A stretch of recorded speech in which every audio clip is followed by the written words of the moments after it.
রাত ও দিন আল্লাহর কুদরতের জীবন্ত নিদর্শন।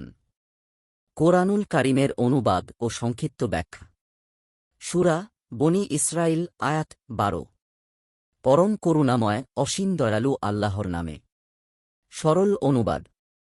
12 আমি রাত্রি ও দিবসকে করেছি দুটি নিদর্শন ও রাত্রিকে করেছি আলোকহীন এবং দিবসকে করেছি আলোকময়, যাতে তোমরা তোমাদের প্রতিপালকের অনুগ্রহ সন্ধান করতে পার এবং যাতে তোমরা বর্ষ সংখ্যা ও হিসাব স্থির করতে পার। আর আমি সবকিছু বিশদভাবে বর্ণনা করেছি। সংক্ষিপ্ত ব্যাখ্যা। সূরা বনী ইসরাইলের এই আয়াতে দিবারাত্রির পরিবর্তনকে আল্লাহ তায়ালার অপার শক্তির নিদর্শন সাব্যস্ত করা হয়েছে। তারপর বলা হয়েছে যে রাত্রিকে অন্ধকারাচ্ছন্ন এবং দিনকে উজ্জ্বল করার মধ্যে বহুবিধ তাৎপর্য নিহিত রয়েছে। 1 রাত্রি ও দিবস দুটি নিদর্শন। ইবনে জারির আততাবারি রহমাতুল্লাহ আলাইহি বলেন, এখানে নিদর্শন দ্বারা বোঝানো হয়েছে আল্লাহর কুদরতের স্পষ্ট আলামত, যা তাঁর একত্ব, প্রজ্ঞা ও নিয়ন্ত্রণ ক্ষমতার সাক্ষ্য বহন করে। রাত্রি ও দিবসের ধারাবাহিক আবর্তন এমন এক ব্যবস্থা যা মানুষের কোনো ক্ষমতার আওতায় নয়। তাফসির আততাবারি খণ্ড 15 পৃষ্ঠা 54। ইবনু কাসির রহমাতুল্লাহ আলাইহি বলেন, এই আয়াত তাওহীদের দলিল, কারণ এই সুবিন্যস্ত ব্যবস্থার পেছনে এক স্রষ্টা ছাড়া আর কেউ হতে পারে না। তাফসির ইবন কাসির সূরা আল ইসরা 12। 2 রাত্রির নিদর্শনকে করেছি আলোকহীন।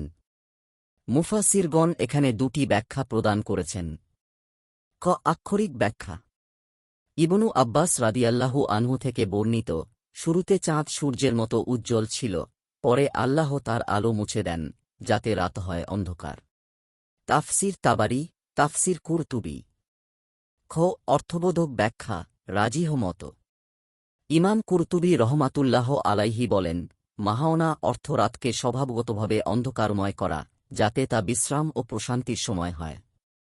তাফসির আল কুরতুবী খণ্ড 10 পৃষ্ঠা 347। 3 দিবসকে করেছি আলোকময়। ইবনে আশুর রহমাতুল্লাহ আলাইহি বলেন, মুবসিরাহ অর্থ দিবস নিজে আলোকিত এবং অন্যকেও কর্মক্ষম করে। দিন মানুষকে কাজ, জীবিকা, ভ্রমণ ও সভ্যতা নির্মাণে সক্ষম করে। আততাহরির ওয়াত্তানুইর খণ্ড 15।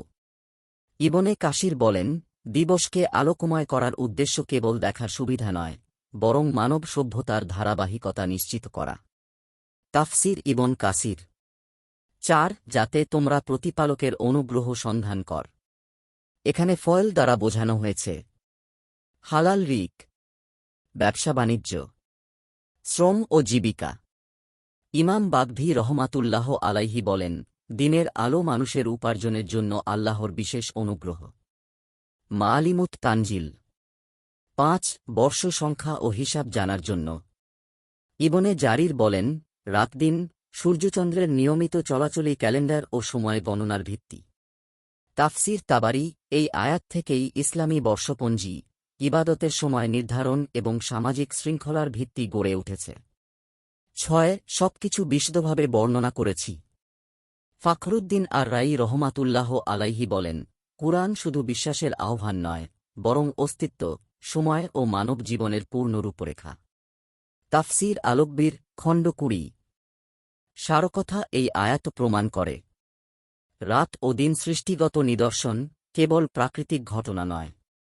সময়, হিসাব ও সভ্যতা সবই আল্লাহর পরিকল্পনার অংশ।